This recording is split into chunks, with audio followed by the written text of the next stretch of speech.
የገናን ጾም ጾማችሁ የማታውቁ ኦርቶዶክሳውያን ይህ ቪዲዮ እናንተ ጋር ከደረሰ ግዴላችሁም በደንብ ስሙት። እግዚአብሔር በምን መልኩ እናንተን እንደሚቀይር አታውቁም። በደንብ ስሙኝ። ሼር፣ ኮፒ ሊንክ፣ ላይክ እያደረጋችሁ ለሁሉም አዳርሱልኝ። የገናን ጾም ጾማችሁ አታውቁም አይደል? ግድ የለም ያለፈው አልፏል። ላለፈው ንስሐ ግቡ። አሁን ግን በህይወታችሁ ላይ ለውጥ ለማምጣት ዛሬ ቁረጡ። በዚህ ደቂቃ ይችን እየሰማችሁ በቃ እኔ ዘንድሮ መለወጥ አለብኝ ብላችሁ አስቡ። ይኸውላችሁ ሰይጣን እናንተ እንድትጾሙ ስለማይፈልግ የተለያየ ትርክቶችን ነግሯችኋል፣ በአንድም በሌላም መልኩ።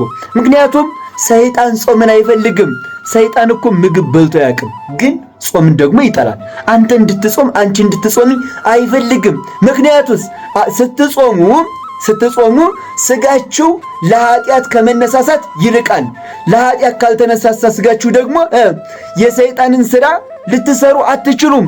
ያንን ካልሰራችሁ ደግሞ ሰይጣን ዜጋ ያጣል ማለት ነው። ዜጋ ያጣል። ስለዚህ እንድትበሉ ያነሳሳችኋል። ምንድነው ይሄ? የቄስ ጾም ነው ይሄ። ምንድነው አንተ እኮ ገና ምኑን ያስከውና ይላል። ምክንያቱም የሰይጣን ማጥመጃው ይሄ ስለሆነ። ስለዚህ የሰይጣን ወጥመዱን ካወክ ደግሞ ዛሬ መንቃት፣ መለወጥ፣ ምን ማድረግ? መጾም።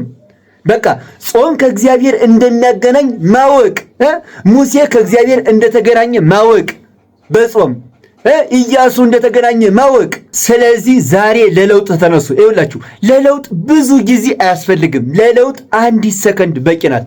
ፈያታዊ ዘየማን ስንት ዓመት ፈጀበት ለመለወጥ? በመንግስት በመጣ ጊዜ አስበኝ። ስንት ሰከንድ?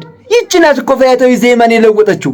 ስለዚህስ አሁን ለመለወጥ ህሊናችሁን ቀይሩት በቃ። ምክንያቱም የመዳን ቀን ዛሬ ናት ተብሏል አይደል?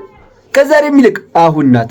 ስለዚህ ተለወጡበት። ዘንድሮ የገናን ጾም ለመጾም ቆርጣችሁ ተነሱ። ክርስቲያን ማለት ቤተክርስቲያን የሰራችለትን ህግ የሚያከብር በህጓ የሚመራ ነው። ቤተክርስቲያን ደግሞ ምን ሰርታላለች? 7 አጽዋማት። እነዚያን ጥንቅቅ ብለን መጾም። እንደ ጤና እንኳን በነፍስ አይደለም በስጋም እኮ ጤና ነው ጾም። ታውቃላችሁ አይደል? ስለዚህ ዘንድሮ ለለውጥ ተነሱ፣ ጀምሩ። እኔም እጾማለሁ እያላችሁ ኮሜንት ላይ ሁላችሁም ጻፉልኝ። ሼርና ኮፒ ሊንክ ላይክ እያደረጋችሁ ለሁሉም አዳርሱልኝ። እወዳችኋለሁ። መልካም ጾም ይሁንላችሁ። ክብር በሉልኝ።